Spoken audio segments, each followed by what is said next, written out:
And I started at a new church not long after that. And I always say that after 5 months, I heard God calling me to leave that church in the form of my pastor's voice saying, "You're fired."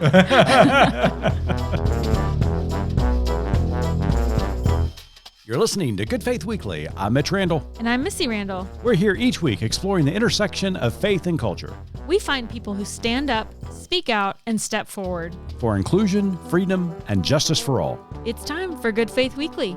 Brought to you by Good Faith Media.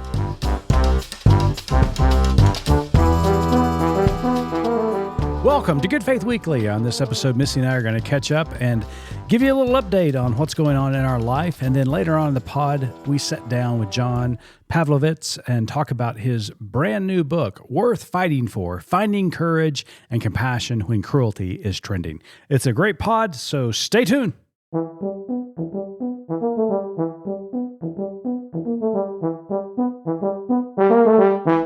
Hello there, Missy. Hey, how are you? I'm well, and you?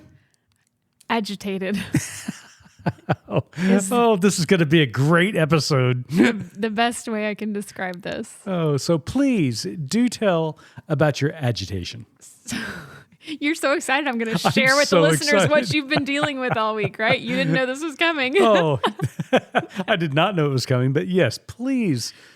So, yes, I have been less than pleasant to live with this week. No, I don't know what you're talking about. You can send chocolates and cards too. I think I might have figured out where this started. Well, here's the thing. We are somewhat unexpectedly having to shop for a new car. Unexpectedly, yes. Yes, in the midst of a full house reno and bouncing around from place to place because we can't stay in the house right now. Anyways, so unexpectedly shopping for a car, which is the most unpleasant experience aside from maybe a root canal with no anesthesia. Or right? somebody not turning off their notifications during a podcast. All right now. You know how my patience is this week. You better tread lightly. Anywho, but I think this supplanted in my head and turned into a complete existential crisis. Would you agree? I don't know how to answer that, but I'm going to go with, I can see you're dealing with some things. So this turned into it didn't turn into, it's just one of the things that's happening. But just this whole of, why do we even do what we do? Do I even believe anything anymore? And it's been, in my headspace has been so awful this week, right?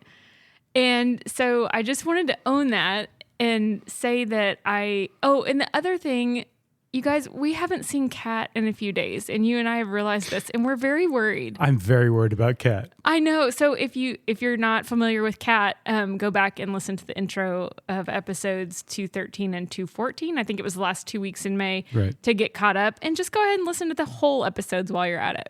Anyway, so I'm a little worried about Kat. But anyway, so back to my existential crisis, which you have had to bear the brunt of listening to me till wee hours of the morning. Which has been a pure joy because I love you with all of my heart. So I likely owe you an apology, but we're not going to get that today. Since love means never having to say you're sorry, oh, jeez, I'm going to claim that at the moment.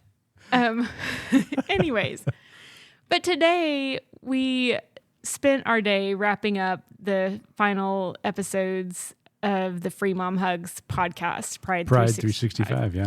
And this is the first time I've been, quote unquote, in studio with you or with any organization that, we've been partnering with to do podcasting. And it has just been a delight. They're local, so we've been able to kind of make it a fun experience for all involved.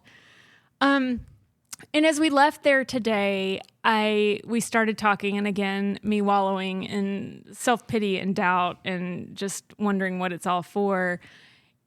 You said something so brilliant in the car that just is a perfect way to, bring things into perspective here midway through Pride Month. And I know you're not going to I wish I'd had a recorder on because one, it pains me to say you said something brilliant. Two, I don't know if you're going to be able to articulate it in the same way again. So my agitation will continue. But I want to give you an opportunity to maybe flesh out what you and I were talking about and how you put things in perspective. Yeah. I mean, it's easy in our profession that we address so many very difficult issues. A lot of times we spend a lot of time deconstructing our faith, and everything that we witness and we see and we read about lends itself to doubting why we do what we do and believe what we believe. And then you flip the switch and you hear Katrina Kolb and Sarah Cunningham talk about the importance of the LGBT community, the harm that faith has bestowed upon that community, but their consistent and deep desire for connection to spirituality. And I keep thinking about the subtext of that title, Pride 365. What is the subtext after that title? Keeping queer kids alive. You and I got to participate, and I don't want to get emotional about this. Well, I am going to get emotional about it. We get to participate in 4 episodes that hopefully are keeping kids alive. And all the existential crisis that we have, all the deconstruction that we do in our lives, boils down to the fact that there are kids who are teetering on the brink of making the ultimate decision. And we are trying to say, we see you, but we also love you. And there's statistics that prove this. There is 2 studies, one by the Pew Research and 2 by UCLA, that specifically detail the numbers that people in the LGBT community, over 50% of them, claim to be religious. If there was one community, Missy, that should shun religion, that should stiff-arm Christianity, it should be the LGBT community. But they still have a desire for faith and spirituality, and it means the world to them. And if that community, which is my community because I embrace them just like free mom hugs, if that community can still think that faith is essential to their lives and to their existence, who am I to say it's not important for my life? And so I'm letting them lead, and I'm following them in this desire to know more about God, but more importantly, to know more about God's love, inclusion, and desire for equality and justice within this world. Yes, you did a pretty good job. Yay. Yeah, that was a really powerful conversation that we had. I think when you Googled the study, I think one of those said 67% of LGBTQIA plus folks still have a desire for faith or, identify as people of faith. And as you just said that, it made me think, is that higher than the general population? Because it feels like to me, anytime studies come out about our country in particular, from the 50s to the 70s to today, I don't know. I'm gonna have to circle back with this because I want to say I would love to see the correlation. Yeah. In the general population, how many people identify as, people of faith versus in that community. And so I do think that was a great perspective check for me. I appreciated the conversation. I appreciate you retelling it that, yes, if this is a community that has traditionally been so harmed and they still can find a way to fight, for that in their lives, then we press on. We press on. And and we have seen, you got Pew and you got UCLA, both of those studies, but you and I have experienced this firsthand. When we go and exhibit at conferences that are specifically dealing with LGBTQ issues, and we have a booth there, how many people walk up to our booth and talk to us, not only about the harm that religion has caused them in their past, but also their deep desire for connecting with spirituality and faith. Yes, there's always a line. Yeah. And it's always such delight that they say, wait, you're a faith-based organization. They're just excited. Mm-hmm. And so that's always such an encouraging space to be in. Maybe that's what we need. Maybe that's what I need in my life right now is an LGBTQIA plus conference to go exhibit at. I need a reminder. But yes, you're right. That is the case. Yeah. So here we are. Yeah, here we are. And no matter how difficult things seem to get and how questioning you and I get in a point of our life because we deal with so many heavy things in our life, I look to the LGBT community and they're so inspirational. And I just want to say thank you during this month of Pride to that community, because as a person of faith who believes in inclusivity and justice, it's easy to lose hope. But when I spend and share the same air with Sarah Cunningham, Katrina Kolb, and the entire Free Mama Hugs community, I just can't help but think, okay, we can get through this, and there is hope. I agree. You might be right.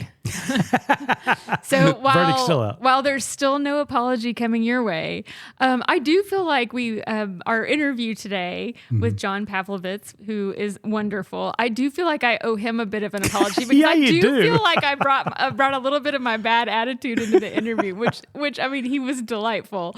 And the book is fantastic. And I'll be honest, that was another thing that agitated me this week, and I told him so. Yeah. So stay tuned for that. But and we'll circle back and talk about it later. But I might need to shoot off an email and say, maybe my attitude was less than stellar. It may deserve a handwritten note from you. I mean, but maybe with some cookies. The book was so good. And it's one of those things where, you're a kid and you're in that moment and you just don't want to hear anything good. And that's kind of the space I was in. I was just over and over again, dadgummit, John, just stop talking. So the book was great and exactly what I needed to hear this week. And so I was delighted to have the conversation. It was great. That was the first time to really meet him virtually, and he was great. He was great. So stay tuned, and you can hear Pooh Bear spreading Not Pooh Bear, Eeyore. Well, no, Pooh Bear spreading some hope to Eeyore because it was a very cloudy day when we interviewed John. But John did a great job. So stay tuned as Missy and I return with our conversation with John Pavlovitz and his new book, Worth Fighting For. Hey friends, it's Mitch Randall, CEO of Good Faith Media. We've been hard at work producing a new podcast for our friends over at Free Mom Hugs. Well, Mitch, disclaimer. Yeah? You and Cliff have been hard at work. I'm mostly just here for color commentary. Let's just be honest about that. Very, very true. But for those who may not know, the nonprofit Free Mom Hugs, founded by Sarah Cunningham, empowers the world to celebrate the LGBTQIA plus community through visibility, education, and conversation. And perhaps you've heard about their work. They do indeed offer free hugs and high fives. They stand in at weddings, all of it helping people who have experienced rejection for being who they are. Their new podcast is titled Pride 365, Keeping Queer Kids Alive. A new episode will drop each Wednesday during the month of June, which is Pride Month. But Pride 365 is about more than a month. It's about a movement and the moms keeping queer kids alive. The first episode drops June 5th, and it's hosted by Free Mom Hugs' very own saints, Sarah Cunningham and Katrina Kolb. Pride 365, Keeping Queer Kids Alive, a new podcast produced by Good Faith Media for Free Mom Hugs. Learn more at freemomhugs.org and goodfaithmedia.org.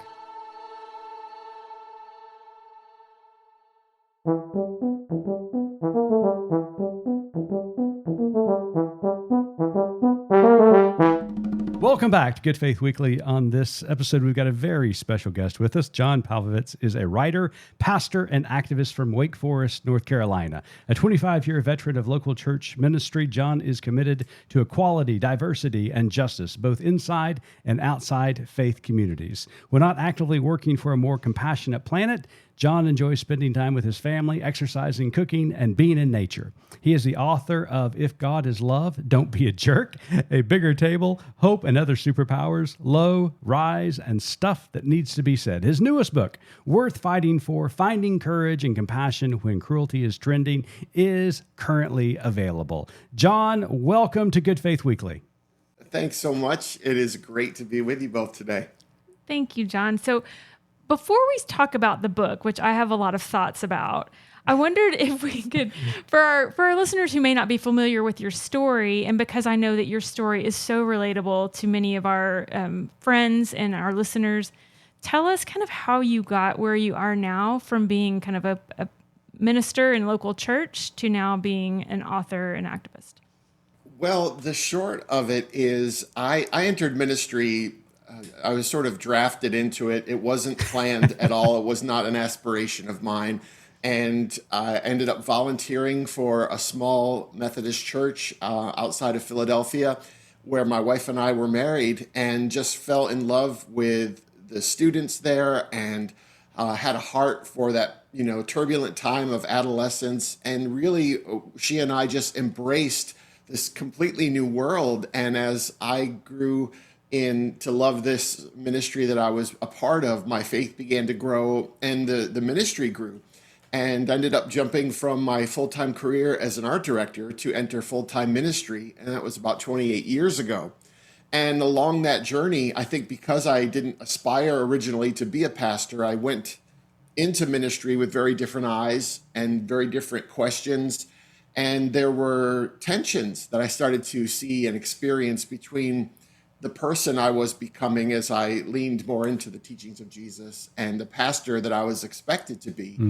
And I just began nudging the community and trying to speak more explicitly on matters of gender, sexuality, race, and realized fairly quickly that this was going to be a liability in many instances. And so for me, what happened was I began to refuse to compromise what I was feeling was important for me to say as a spiritual leader. And I started at a new church not long after that. And I always say that after 5 months, I heard God calling me to leave that church in the form of my pastor's voice saying, "You're fired." And so that was the deal. 10 years ago now, I found myself outside of the local church community for the first time at that point in about 17 years. And I realized I could ask anything and say everything. And once I started to do that, my blog started to reach people, and then it just grew. I found this national audience. And so I've been in this virtual capacity ever since, and it's been quite a ride for sure. John, are you surprised as you travel across the country and interact with other clergy, are you surprised how common that story is of discovering one's call, living out one's call, and then something happens within a local congregational setting, and individuals find themselves outside of the institutional church, but still living out their faith? Does that surprise you? How many? Because we hear it all the time here at Good Faith Media about clergy who are living, making a difference in this world, but doing it outside of the walls of the organized church. Well, it was just, at the time this was happening to me, I had no frame of reference, and because there's a terrifying isolation that happens when you are in ministry of any kind, and you're feeling a certain level of duplicity or inauthenticity, and so you don't know who to talk to. Everyone in your town, usually, if you're like we moved to a whole new state to start working at this mega church. Right. And then what happened was our complete community was created by the people in that community. Mm-hmm. And what I never realized was the political nature of being a minister, that you're trying to continually carry the collective weight of the expectations of all of your people. Right. And I think most ministers start off really in a place of purity, really wanting to do the work that they're doing. They have a local community that they find themselves in, and they love those people. They want to live life alongside them, but it's easy to become beholden to them as well, and to begin to compromise your convictions. And what I learned was that's the only thing I have as a minister. What do I, in my learning and my prayer and my experience, what do I have to say? And so if I can't say that, there's no reason for me to be there. But that's a terrifying thing because that is tethered to your family, your community, your livelihood. And those things are huge pressures. Yeah, absolutely. So, John, let's talk a little bit about the book. And first, I have a little bit of a complaint. Oh, got it. I will say, I'm sorry, that's all the time. yeah. So in this book, you gave me two things that I really don't care for: hope Great. and homework. Hope and homework. I tend to like to live in just an aura of despair generally. She is the Eeyore of our team, yes. John. So in giving us that and in hearing your story and knowing what you've been through, tell us like why you wrote this book. What motivated you? Well, yeah, hope. I'm preaching to myself when I'm writing things like that because I am very similarly dispositioned, and I think most people who are naturally empathetic and engaged in the world are going to fall into that category because we can't turn off what we see. We're hyper aware of the brokenness and the injustice and the suffering. And so I think deeply empathetic human beings who really are trying to change the world where they live are always going to have that sort of existential weight upon them. And so part of it was realizing that as I've traveled for 10 years, both virtually and in person, there's just a sense of exhaustion. And it's coming from the elevated urgency that we've been in, the pandemic that we feel like we've had to come through, but we really are still carrying all the trauma of that.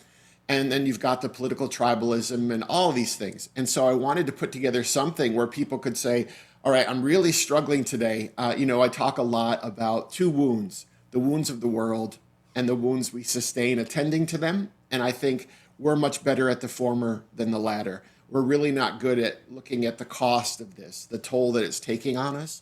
So that's what I wanted to do, something that is like this twofold mission. Yes, care for the world, but yes, protect yourself so that you can do this work for the long haul. And hope can be difficult in times like this, for sure. So in each of the, or most of the chapters, you end with a little snippet in a box that has the truth, which I was good with all of your truths. And then the question that you ask, but it's the strategy, the homework piece. I was like, yes. Well, that's me taking the responsibility off my shoulders. And, that's right. People will ask me, traveling. I was just in another area of North Carolina doing a Q&A, and someone asked me a question about, how do we engage people we disagree with? And I just said, hey, that's your homework. I don't have, I can't tell you that. But the truth is, these are such weighty things that we're talking about. And ultimately, I try to remind people, we're not talking about theology or politics. We're talking about relational fractures, because that's where all this settles into. Yeah. And every one of those relationships is so complex. And so how do we balance? I think we're always sort of in tension between our convictions and our relationships. Yeah. Sometimes those things line up, but sometimes we have to choose, am I going to lean into what I truly believe at perhaps the cost of a relationship, or am I going to try to lean into the person and preserve that relationship, even if it means sort of softening for a while my stance? And so that's why the homework is necessary, because we're all in such different classrooms, so to speak. Yeah, I could actually hear her amening you when you were talking about orthodoxy, but then when you got into that section about orthopraxis, it was just like, yeah. Well, I've been trying to just leave it all, but it's like the organized crime. It keeps sucking me back in. That's right. And I like the examples you gave kind of scattered throughout the book of here's what I did or what I wanted to do, but here's what this other person did that's probably the better idea. So most definitely, I'm always reminding people of the way to correctly do it, which is rarely the way I seem to. But I think we all sort of feel that way. We always feel like we're getting it wrong. We're missing the mark. We're not working hard enough. We're not positive enough. We're not confrontational enough. Right. And so it's really about saying, hey, cut yourself a break. Try and figure it out. and then course correct and try to be a better version of yourself the next day. That's really all we can hope for. And that's one of the things I really appreciated about this book overall. And, at the beginning, you talk about warning signs as you write about mental health, spiritual health, physical health. And in fact, you wrote these words specifically that, John, were really provocative, but very prophetic at the same time. You said, America is not well, and its leaders are fine with that. So as you addressed mental and spiritual health, you talked about the toll that this cruelty is having upon us all. So what are some of those signs that we need to be aware of? And I do want to talk about some solutions after this, but let's talk about that, because to me, that was at the heart of the book, because we talk a lot about these issues from a 30,000-foot view, or we can get into the details of policies. But the toll that this cruelty is having on us as individuals and as communities is really startling, and you did a great job of pointing that out. Well, thank you, Mitch. I think we exist in two planes, in stories and in systems. And I think we exist in those stories in an individual, interpersonal, relational place. And then we have these systemic realities, these bigger laws and rules that we're a part of in this communal experience.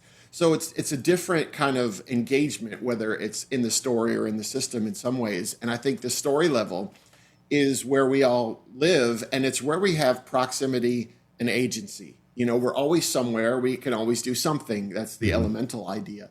And I think as we're there, it's trying to realize, okay, I'm pressing on every day, and I'm rarely taking time. There's a two-step dance I call to activism, which is engage and withdraw. And there's all those stories, in the Gospels, they can't find Jesus. Jesus, you have a 2:30 healing. Where are you? And it's like he's in a solitary place praying. Why? Because I think he was able to go to the places of silence and solitude and prayer and recalibrate so that he could go. And then when he saw the crowds, he had compassion on them, not contempt. Right. And for so many of us, the speed and activity with which we're moving and the influx of information that we have, social media just reminds us all day long how terrible it is. So we really are at a disadvantage because it's too much trauma for us to carry, and it's too much information for us to hold, and yet we're trying to. So one of the things I ask people to do is if they're feeling a rising irritability or pessimism or apathy, pull away to the places of nature, silence, solitude, prayer, rest, meditation, whatever that could be, so you can recalibrate a little bit. When I listened to the book and then read it, and there was a moment in that section that you recalled a story where a young woman by the name of Elsa walks up to you after a presentation, and she delivers this line. And when I read her words and her statement to you, it gave me pause, because I thought it really spoke to the heart of what it's like to be human today. If you don't mind, just real briefly retell that story and talk and respond to what she said to you. She was basically saying in our conversation, I didn't ask to be here, and now I'm here, and I'm so frustrated by what all of this life comes with.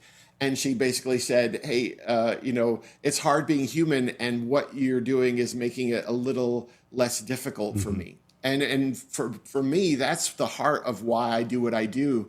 I had a similar experience with a young person years ago, and one of my first big events in the megachurch where I was, and all these parents were there, all these students. We had this gigantic blowout, and I'm talking to all these people, and right on the periphery of the room are two students, and I go up and I'm in youth pastor mode, and I'm trying to, tell them about all the cool stuff we have, and I'm, introduce, and they're just giving me nothing, it's like an oil painting, so I just kept pressing in, look at this cool thing we're doing and all this stuff, and asking them questions, and I was no reaction. I was like flop sweat was breaking out all over me, and I just kind of said, I'm really glad you're here, and hope we get to know each other more during the year. And a couple of days later, I got an email from the older of the two students, which was the sister.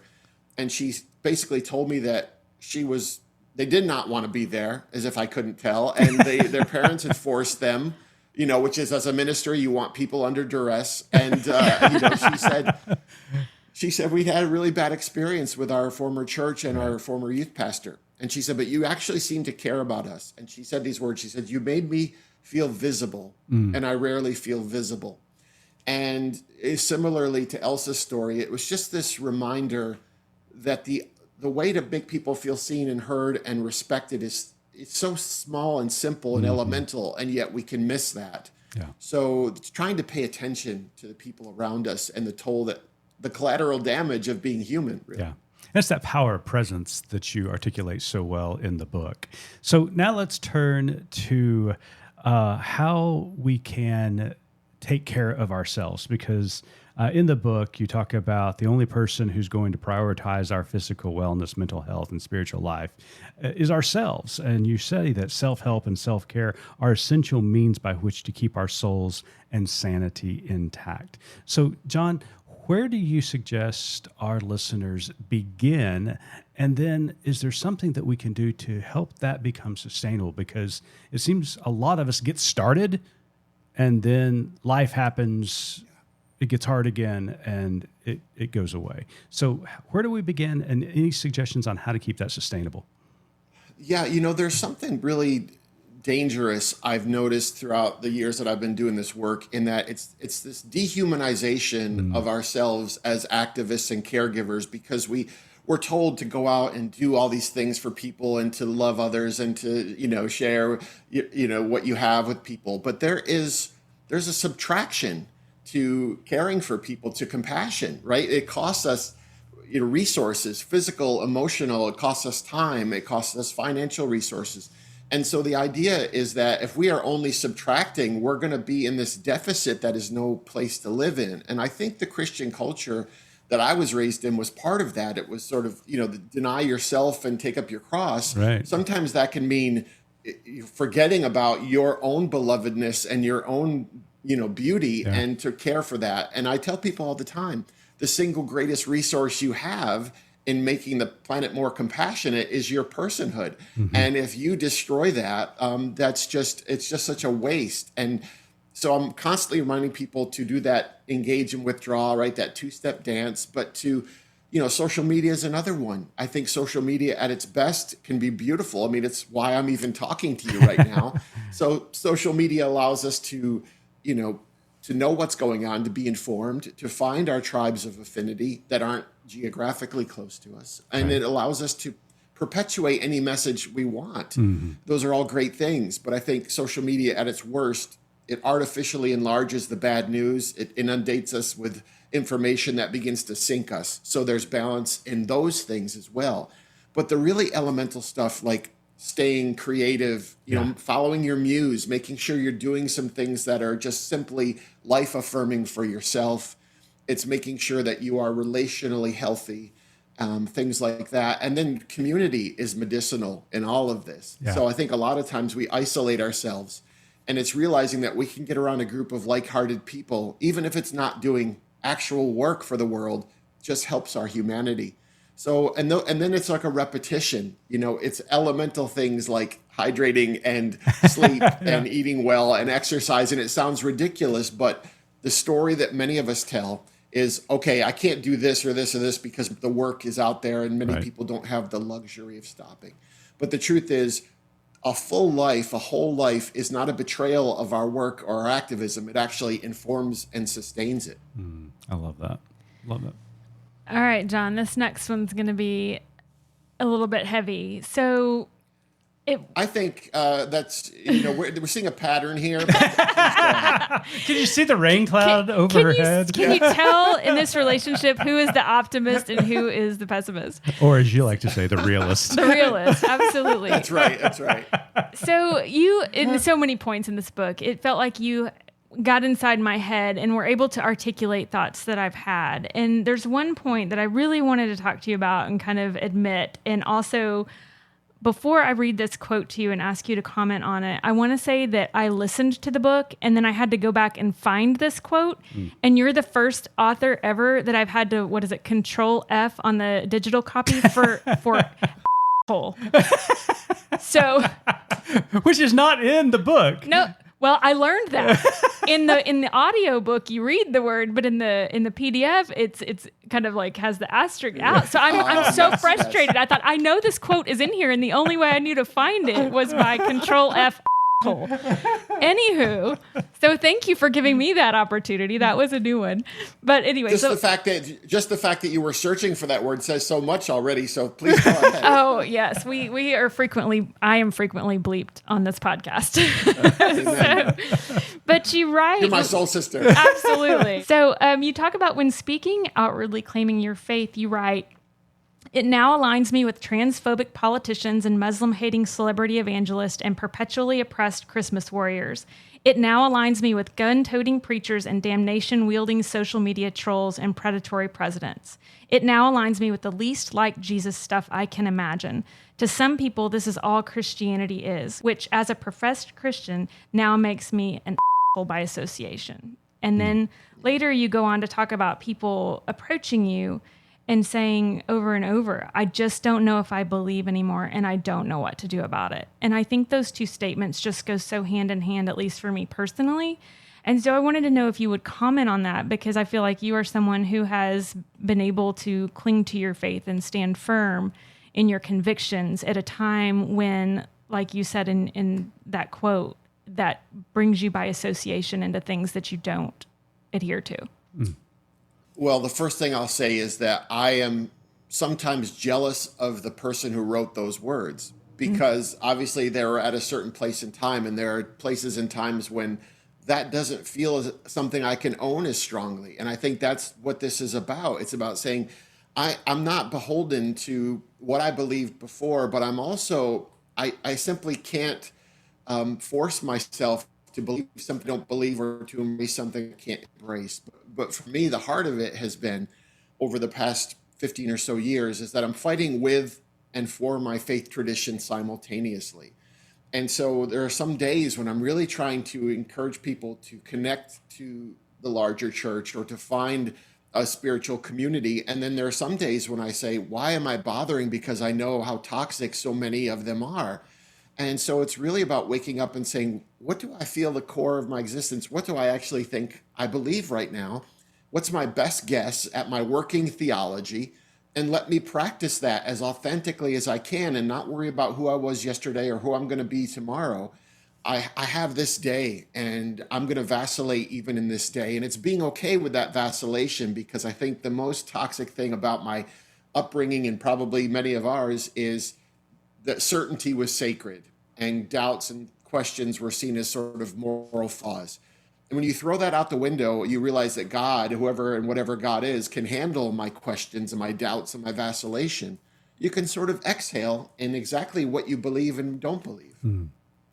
I love that. Thank you so much for sharing that. So, I mean, there's this one quote in the book that just kind of follow up on that you write, you can't be "For God so loved the world and America first." One of those has to yield. And I think the tension that exists within that statement is where a lot of people are today. And those of us who are dedicated to following the teachings and life of Jesus have, yielded to the "For God really did love the world" mantra. And it's in contention with this America First mantra that we're hearing today. But John, this can be, as you wrote in the book and pointed out, it can be exhausting. We are all just absolutely exhausted at this point. We think back to 2016, we think about the global pandemic, we think about the summer of 2020, the insurrection at the Capitol, presidential elections. We find ourselves in the middle of another presidential election, wars around the world. Climate change is knocking at our doorstep. Okay, you're stepping into my camp now. Sorry. I was going to say, Gloomy what Gus. happened here? We had a good cop, bad cop, Right. and something happened. No, go. But there it is. But you encourage us. There's so much at stake that we have to keep fighting. And as I was reading this hopeful tone in your book, I just couldn't help but think about the little character in Disney's Finding Nemo, Dory, when she says, "Keep swimming, keep swimming, Yeah. keep swimming." And that's what I got from your hope, is that there's so much at stake, even though this is an exhausting time, that we should keep swimming because there is so much at stake. That is the gift I think you give to us in this book. Well, and it is, in all seriousness, that's the battle, because I am a naturally pessimistic person, I think, or I would call myself a realist, but it's really because when, as I said, we're hyper aware, people who don't see the fractures and the suffering as much, they have an oblivious kind of feeling about all of this. And we feel it every day, many of us. And I think for me, hopelessness is simply not an option, because hopelessness is resignation. And that's an insult to everyone who came before me, who had dire circumstances and still said, well, I'm going to keep going because I want people to inherit something that's worth inheriting. And I think that's all we can do, is say, with the agency that I have, I'm going to make the planet more compassionate, more loving, more just than when I found it.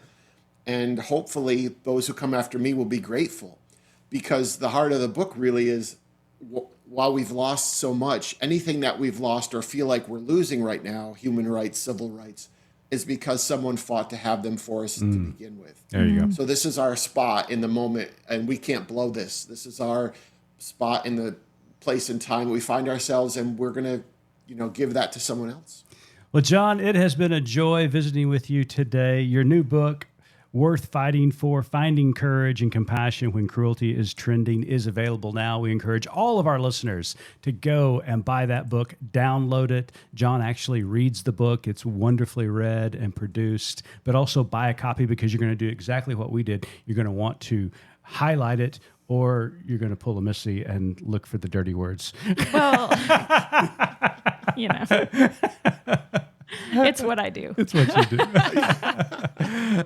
Well, John, before we let you go, we always ask our guest here at Good Faith Weekly one final question, and I'm going to turn it over to Missy to let her ask that question.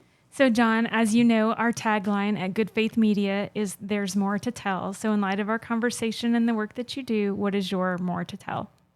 Well, I think this is actually for Missy, for you, and for me, and for those listening who may have gotten the message from our conversation that, hey, something's wrong with my anger. And I always remind people, anger is something that I want people to embrace initially, because anger is an involuntary response. It's an emotional alarm that tells us something is not right, and it invites us to make a decision based on that information. So anger is not a bad thing. It's actually quite redemptive if we can transform that anger into something tangible, life-giving, redemptive. And so I want us all to look around and say, what boils my blood, what burdens my heart, and what is that telling me about what I need to do now? So I hope we'll all be able to use that anger and let it transform us. Well, there you go, giving me hope again, John. This book will be Why to Be Hopeless. I'm going to be a demotivational speaker, That's right. Well, John, it has been a delight, my friend. Thank you so much. Best of wishes. And again, the book is just great. Thank you so much. It's been a joy to be with you both.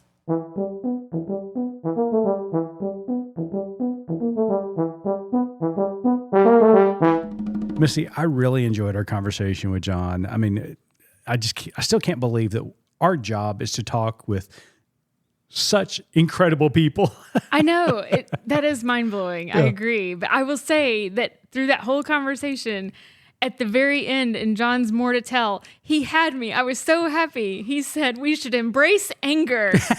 It's an involuntary response and an emotional response that alerts us that something is not right. And I was like, yes. This is the headspace. This is the headspace that I am in right now. Thank you. And then, much like the book, he was like, but we have to transform that anger into something tangible. What is it telling me about what I need to do next? And I was like, this has been my reaction all week.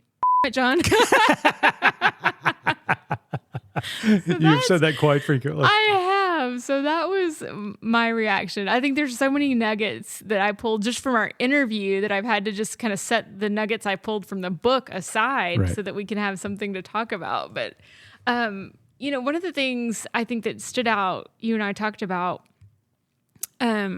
afterwards, again, given my headspace this week, is when he said, I'm fighting with and for my faith tradition simultaneously. Yeah. And this was in regards to the question I asked, which is basically when your Christianity aligns you with people you do not agree with fundamentally in any way, or principles and thoughts and doctrines and dogmas, how do you do that? And he said, I'm fighting with and for my faith tradition simultaneously. And I thought that was just a really great way to kind of describe this moment that you and I think, feel like that we're in. Yeah. It reminded me of the conversation that we had with Brian McLaren in a previous episode. And we're going to be talking to Brian in a couple of weeks about why do I choose still to follow my faith? Why do I continue to pursue what I would define as faith? Because there's so much frustration in this pursuit. There's so much harm, heartache, frustration, anger associated with the religion that we grew up with, and falsity. I feel like we've been lied to for so long. And even today, it's like, why continue this after decades, centuries, and millennia of causing so much harm?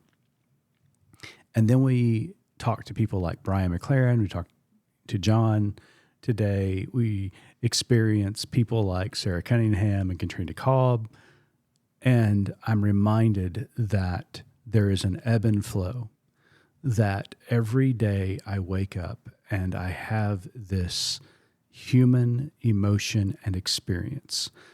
And sometimes it's negative, sometimes it's dark, but sometimes it's light. And each of those experiences, each of those emotions are genuine and authentic. And I have to acknowledge and appreciate the human condition. That's who we are. That's who the divine created us to be.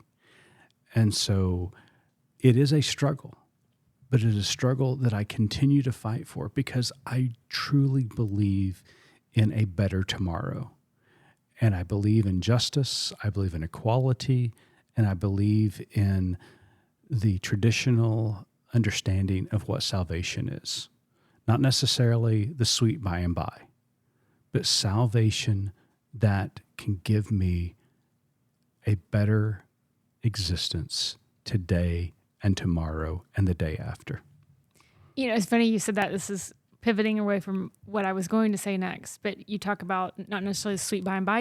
And one of the things that is frustrating to me as an adult is that I was an adult before the idea was presented to me about the Lord's Prayer. Yeah. Thy kingdom come, thy will be done on earth as it is in heaven. And then, all of a sudden somebody says, let's think of that as God wanting us to experience that on earth, his kingdom on earth. And what does that look like? And what are we doing to make it that way? Right. Period. Yep. And so I think one of the things, like you talked about, sometimes we do feel like we've been hoodwinked growing up. And, one of the things that John said was that, the greatest tragedy of our faith life growing up was that certainty was sacred and doubts and questions were seen as moral flaws. Yeah. And so there wasn't room to fully experience, I feel like, the beauty that our faith can encompass. And so, yes, there were emotional highs. Yes, there were moments, but I feel like we were limited. Yeah. And it's probably been 2 decades now, which I can't believe, makes me sound really old. You are. But I've been saying the same thing. I'm going to ask you, in all the sermons you've heard me preach, all the lessons you've heard me talk. You're going to ask me to remember let's do them? a quiz, Missy. That would be funny. I would 100% fail that. What have I often said is the opposite of faith? Certainty. Yes, because a lot of people will say the opposite of faith is what? Doubt. I contend it's not doubt, it's certainty.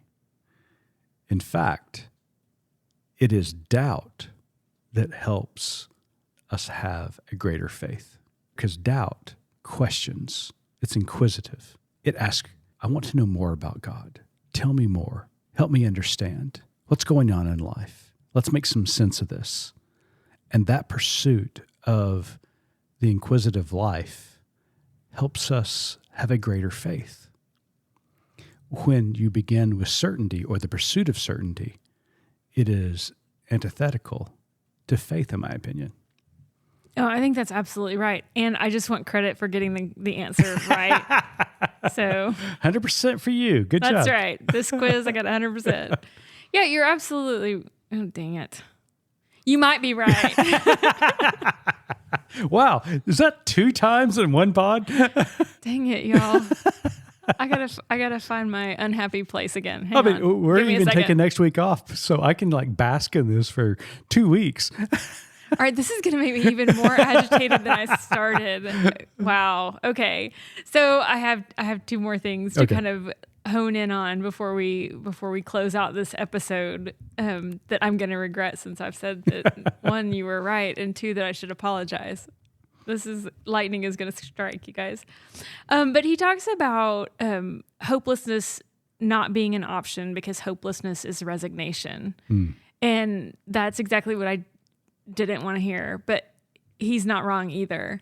That we have to be able, and that's one of the things I think that the book did so well, was talk about, yes, amidst this cruelty, that we find ourselves in our world, that it is absolutely worth fighting for. And he says, when he made the point about the heart of the book is, while we look at the world and we look at all that we're losing, or whatever that is in our life, whether it's civil rights or human rights or reproductive rights or any of those things, and you can, fall into despair. He said we have to remember that we have those rights because those before us fought for them. Yeah. And that should motivate us, I feel like, to press on, to continue on. When I listen to John and his enthusiasm and his hope for a better tomorrow, I could not help but think of our youngest son. Oh, yeah. Because he would walk into our bedroom and you and I would be so tired of being young parents. Well, he's a morning person, and he I'm was so such a morning not. person. But he would walk over to me as I was in my slumber, beginning to wake up, and he would say what? Every day. But Daddy, it's a sunny day. It's a sunny day. And every day he did that. He would do that when he spent the night with our parents. I mean, but Pappy or Big Daddy, it's a sunny day. In his mind, the sun had come up and there was too much to do to be in bed and to stay stagnant. Didn't matter if it was cloudy, didn't matter if it was cold, if it was hot. It's a sunny day. It's a sunny day. And I think about what we talked about in the intro. And no matter how dark it is, no matter how difficult it is, there are people who get up each and every morning and look out the window and say, it's a sunny day. And God love them, we need those people. You are not one of those people. But it is. And that is what provides me with hope, because they get it. They understand that it's at this moment they need to make a difference. In this day, they need to bend that arc of the moral universe towards justice, because there have been people who preceded them who bent that arc. And that is important to remember, that we are not alone, that we are not doing this in isolation, that we stand on the shoulders of a cloud of witnesses. And because we stand on that cloud of witnesses, we need to remember that there are going to be people who stand on our shoulders. And so we need to go to that window every morning, and no matter how dark it looks out that window, we need to say, it's a sunny day. As I said a moment ago, Missy and I are going to take off next week. We're going to be in North Carolina attending a conference, but we'll be back in 2 weeks with another great guest. Until then, keep living good faith. You've been listening to Good Faith Weekly, hosted by Mitch and Missy Randall. This weekly podcast from Good Faith Media discusses matters of faith and culture. Subscribe wherever you get your podcast and give us a like and a glowing review. We produce the podcast out of Norman, Oklahoma. Our music comes from Pond 5. And we're supported by listeners like you. Learn more about us at goodfaithmedia.org.